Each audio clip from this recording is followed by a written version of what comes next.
안녕하세요. 일본무역입니다. 중소기업과 무역 스타트업에게는 선수금이 상당히 큰 매력이기 때문에 TT의 리스크를 알면서도 LC보다는 TT를 선호하는 편이죠.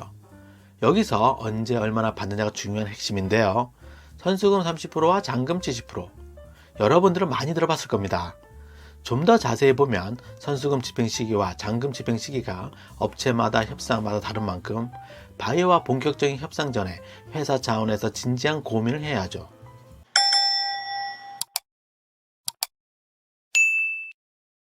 30% 선수금으로 정할 때 일반적인 시기로는 계약 시 30%를 받는다, 출고 전 30%를 받는다, 출항 전 30%를 받는다.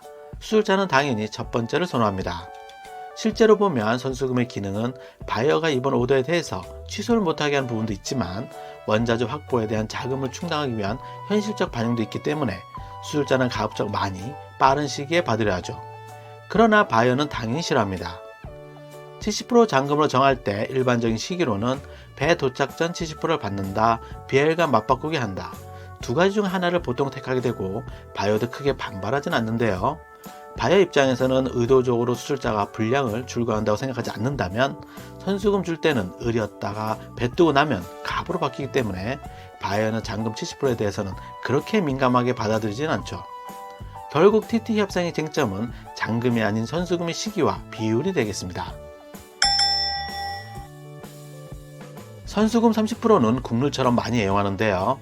묵시적 동일하는 부분은 배 뜨기 전을 선수금, 배 뜬 후를 잔금 이렇게 나눠지는 만큼 배 뜨기 전에 언제 얼마나 받느냐가 쟁점이죠.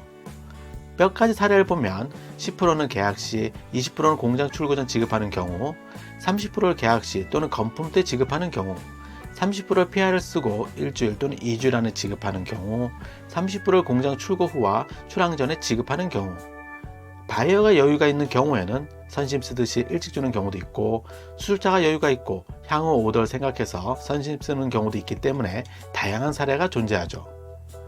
또한 누구나 탐내는 아이템을 보유한 수술자라면 당연히 바이어에게 계약 시 30% 이상을 요구할 수도 있습니다.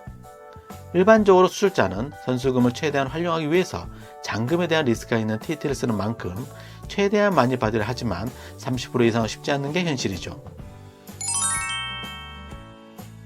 여기서 우리는 궁금합니다. 30%를 계약 시 바로 지급하게 하려면 어떻게 해야 할까?